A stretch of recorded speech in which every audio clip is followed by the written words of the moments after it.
ইসলামী শরীয়তে ঘোরাঘুরি বা ভ্রমণকে উৎসাহিত করা হয়েছে, বিশেষত আল্লাহর নিদর্শন দেখতে, জ্ঞান অর্জন করতে ও পূর্ববর্তী জাতিসমূহের পরিণতি উপলব্ধি করতে।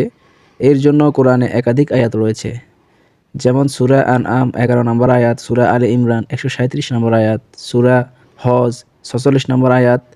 এবং হাদিসেও সফরের গুরুত্ব, মুসাফিরের জন্য বিধান ও নারীর জন্য মাহরামের প্রয়োজনীয়তার নিদর্শনা রয়েছে, যা ভ্রমণকে ইবাদতের অংশ করে তোলে। কোরআনের আয়াত সূরা আনআমে বলা হয়েছে, বলুন তোমরা পৃথিবীতে ভ্রমণ করো এবং দেখো কিভাবে তিনি সৃষ্টিকর্ম শুরু করেছেন, অতঃপর আল্লাহ পুনরায় সৃষ্টি করবেন। নিশ্চয়ই আল্লাহ সব কিছু করতে সক্ষম। ভ্রমণের মাধ্যমে আল্লাহর সৃষ্টি ও ক্ষমতা অনুধাবনের নির্দেশ। সূরা আল ইমরানে বলা হয়েছে, তোমাদের পূর্বে বহু বিধান ব্যবস্থাগত রয়েছে, সুতরাং তোমরা পৃথিবী ভ্রমণ করো এবং দেখো মিথ্যাশ্রয়ীদের কী পরিণাম। পূর্ববর্তী জাতিদের পরিণতিকে শিক্ষা নেওয়ার একটি অংশ ভ্রমণ।